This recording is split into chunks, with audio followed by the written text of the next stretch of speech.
may seem like months ago, it was only on March 23rd, which was 35 days ago, that we issued an emergency order requiring the closure of all non-essential businesses due to COVID-19.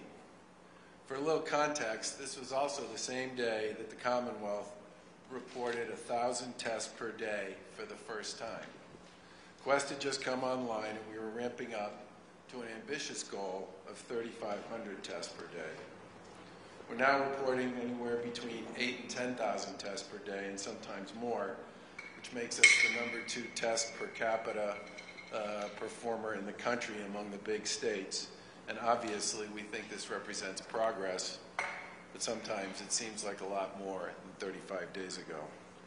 At that time, we directed the Department of Public Health to also issue a stay-at-home advisory. These two decisions were absolutely necessary to slow the spread of COVID-19 and coronavirus. We know that those decisions have brought with them their own hardships.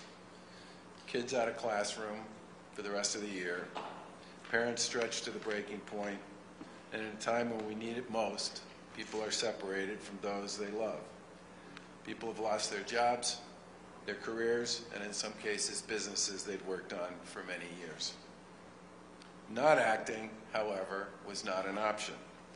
Without any effective treatments or vaccines, and only a few weapons that we had to fight this virus, those decisions were made to save lives. Since we acted, we've avoided the humanitarian crisis that we've seen experienced in so many other countries and healthcare systems elsewhere around the world. The people of Massachusetts have definitely sacrificed, and they've definitely played their part. And together with our world-class hospitals, medical workers, first responders, and emergency management response personnel, we have flattened the curve. While Massachusetts has avoided the spike in infections that would have broken our healthcare system, COVID-19 continues to very much be with us in many communities. Our overall hospitalization rates for COVID-19 patients have not dropped. They remain high, plateaued is the word I would use, statewide, and many healthcare facilities are still relying on their emergency surge beds to treat patients. There are still approximately 3,900 people hospitalized for COVID-19, and we reported through our testing an additional 1,500 new cases yesterday. And while many people talk about the fact that the vast majority of the people who have not survived COVID-19 were people over the age of 60, I just want to point out that the folks at Mass General and the Brigham have pointed out to us that 44% of all COVID-19 admissions, 40% of COVID-19 days, and 44% of ICU days for COVID-19 are people between the ages of 0 and 59.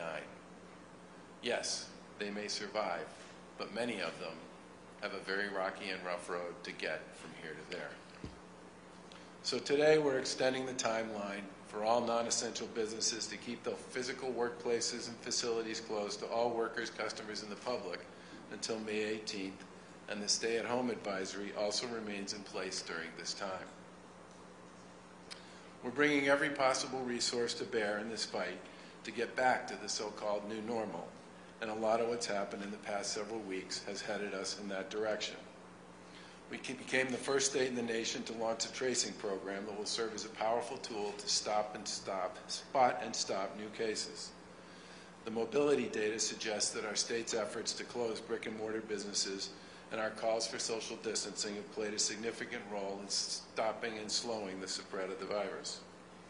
We've also expanded testing, and our daily average new tests this week, as I said before, have hovered around 8,000 to 10,000. This far exceeds that goal that we set of 3,500 cases a day, tests a day, a very short while ago. We also expanded hospital capacity to create more space to treat COVID-19 patients and other patients in need of hospital care. And in some parts of Massachusetts, like Western Mass and Cape Cod, we have seen a decline in hospitalizations over the course of the past 5 or 6 days. Our hospitals are also reporting that more people are coming in to hospitals for treatment and medical care that's not related to COVID-19. This is very good news, as people who need serious medical care should feel safe and go see their doctors. At the same time, it's also important that we begin formulating a plan to reopen our economy on a phased basis. When the data suggests that COVID-19 is diminishing, we'll want to have that plan ready to start recovering the economic ground that we've given up during this fight. Today we're announcing a reopening advisory board that will inform the administration's strategies for reopening when the time is right. This group will work on a plan that occurs in phases. They'll help industries navigate public health guidance and implement safety measures for the new rules of the road. We've asked this group to produce their plan by May 18th.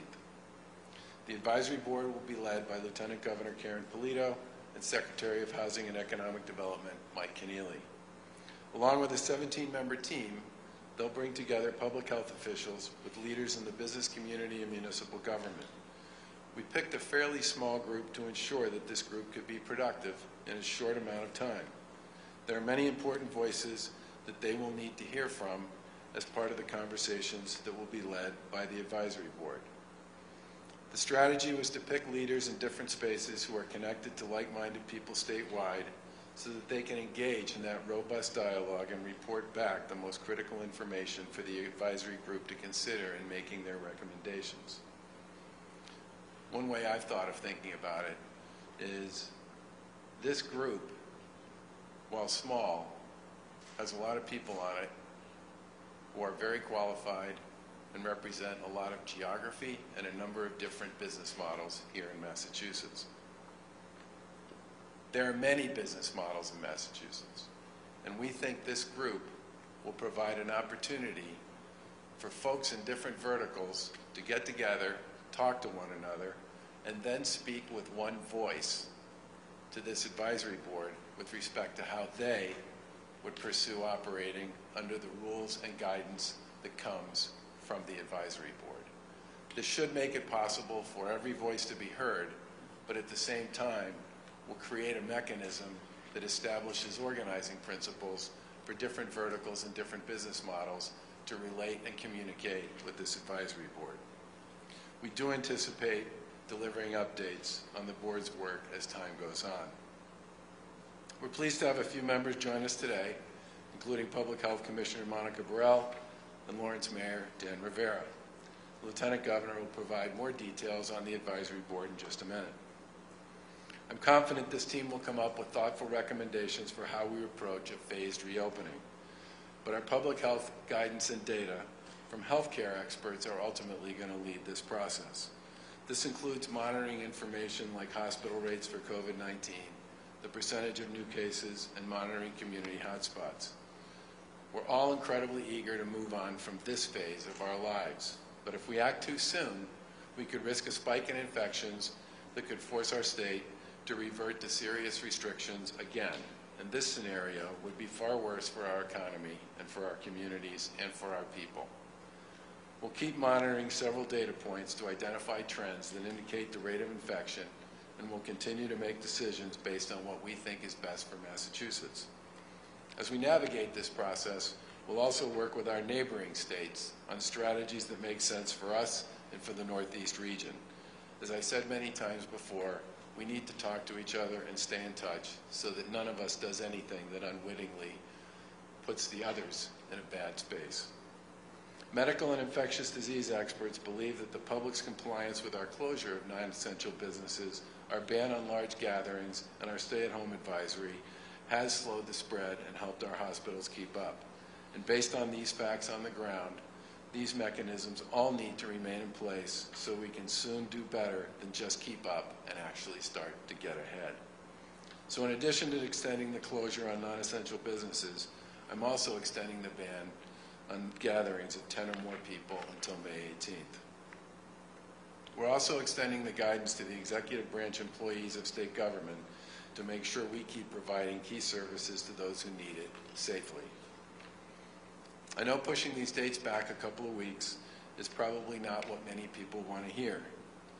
And believe me, I'm just as frustrated as everybody else that I can't visit my father or give many of the small businesses that I talk to all the time that are struggling to survive the okay to open up now.